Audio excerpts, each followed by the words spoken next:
Hello বন্ধুরা, তোমরা সবাই কেমন আছো? আজকে তোমরা সবাই খুব ভালো আছো, আমিও খুব ভালো আছি। আনিসাস ব্লগে অনেক অনেক স্বাগত। তো চলে এলাম নতুন একটা ভিডিওর সাথে, নতুন দিনে। তো আজকে ভিডিওটা বিকাল সন্ধ্যা থেকে করছি, এখন সন্ধ্যে 7টা মতন বাজে। তো এখন আমি রাত্রের খাবারটা কী তোমার সঙ্গে শেয়ার করবো সেটা। আর সারাদিনের ব্লগটা শেয়ার করা হয়নি, কারণ একটু যেহেতু ছেলের স্কুল আছে, খুলে গেছে। ছেলের স্কুল যেহেতু খুলে নানান কাজে ব্যস্ত ছিলাম, সেই কারণের জন্য। তো চলো সারাদিনে বিকালটা আমি কীভাবে কাটাচ্ছি তোমার সঙ্গে শেয়ার করবো, রাত্রি রান্না সেটা দেখাবো। আর ঘরে সন্ধ্যেবেলা সন্ধ্যে দেওয়া হয়ে গেছে, চাটা খাওয়া কমপ্লিট হয়ে গেছে সকলের। এবার ছেলে গেছে পড়তে, ওখান থেকে এসে জল খাবার কিছু খাবে, তার জন্য বানাচ্ছে একটা ভালো জিনিস, সেটা ওর পছন্দের। চলো দেখতে থাকো, ভালো লাইক আমি শেয়ার করে আর সাবস্ক্রাইব করবো। তো চলো কিছুক্ষণ পরে আমি ফিরে আসছি আবার।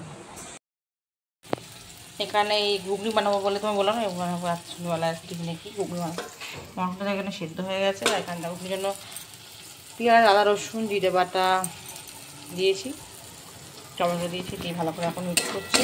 কারণ হলুদ দেওয়া হয়, লঙ্কা কাঁচা লঙ্কা ভালো করে মিক্স করে নেবো। আর এখানে একটু জিরে গুঁড়ো শুকনো করে ইয়ে করে নেবো, নাড়িয়ে নিয়ে যেটা বেটে দিলে জিনিসটা খেতে লাগে, টেস্ট আছে। আরও রাখাই আছে, তাহলে আমি মিক্স করে ওটা আসছি। এখানে বানানো হয়ে গেছে, ঘুগনিটা কমপ্লিট হয়ে গেছে। এটা জিরে গুঁড়োটা যেটা করেছিলাম রেখেছিলাম, দেখো এটা পরে দিয়ে দেবো।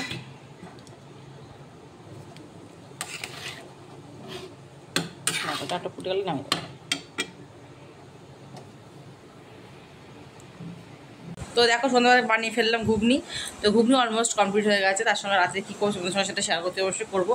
তো তারপর আগে দেখো ছেলেটাকে পড়তে গেছে, চলে আসুক পড়া থেকে, তারপর কথা বলেন। তারপর হয়তো কিছুক্ষণ পর আসছে, রাত্রে কেন করতে অবশ্যই শেয়ার করবো চুপির সাথে কী বানাচ্ছে। তো চলো কিছুক্ষণ পর কথা বলতে আসছি। বানানোর পর চলে এসেছি একবার, একটু ছেলে আসার পর ঘুগনি বানানো হয়ে গেছে অনেকক্ষণ আগে। তো ছেলে এসে তারপরে একটু খেতে জল খাতে দিয়ে পড়াচ্ছিলাম। তখন আর কোনো ভিডিও করতে পারিনি, কেন পড়ার সময় তো কোনো ভিডিও করা সেভাবে যায় না, আর সেটা আমার মনে হয় ভালো না। তো তার জন্য সঙ্গে কিছু শেয়ার করা হয়নি। মাঝখানটায় মধ্যখানে কিছু যা করে মানে কাজকর্ম করতে শেয়ার করা হয়নি। এখন চলে এসে রাত 10টা বাজে পরোটা করতে। তো ঘুগনির সাথে পরোটা খুব ভালো যায়, রুটিটাও ভালো লাগে, বাট রুটিটা কেউ খাবে না, সেই জন্য রুটিটা করবো না। এখন বানাচ্ছি একটু পরোটা, সকলের জন্যই বানিয়ে নিলাম একেবারে পরোটা। আটা ময়দা মেশানো করছি, কেন মিশিয়ে করছি, কেননা শুধু ময়দা আমরা খাই না, যে সেইখানের জন্য। আর দেখো এখানে এক কড়াই হয়ে গেছে ঘুগনি, তা তোমাদের ভালো করে দেখাতে পারছি না। তো দেখো এখানে ঘুগনি হয়ে রয়েছে এক কড়াই, এখানে বানাচ্ছেন পরোটা। তো এটা গরম গরম সবাইকে করে দেবো, খাওয়া হয়ে যাবে সকলে।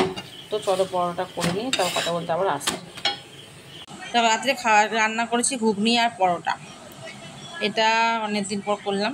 তো সকালে আমরা খাবো, তো চলো কিছু খাওয়া হচ্ছে। তো রাতে ঘুগনি আর পরোটা করেছি, তোমার সঙ্গে শেয়ার করলাম যে রান্না রাত্রে ঘুগনি আর পরোটা। আর ছেলে পড়ে আসার পর আমি তোমার সঙ্গে কোনো ভিডিও শেয়ার করতে পারিনি, কারণ তার পড়াতে হয়েছে সেই কারণের জন্য। তো আপনার রাত্রে কথা বলতে এলাম, তো রান্নাটা করছিলাম সেই কারণের জন্য। তো আজকে এই মিনি ব্লগটা তোমার সঙ্গে শেয়ার করলাম। ভালো লাগলে লাইক কমেন্ট শেয়ার করে সাবস্ক্রাইব করে দিও, নিউজ ভিডিও কাছে আসতে। এটা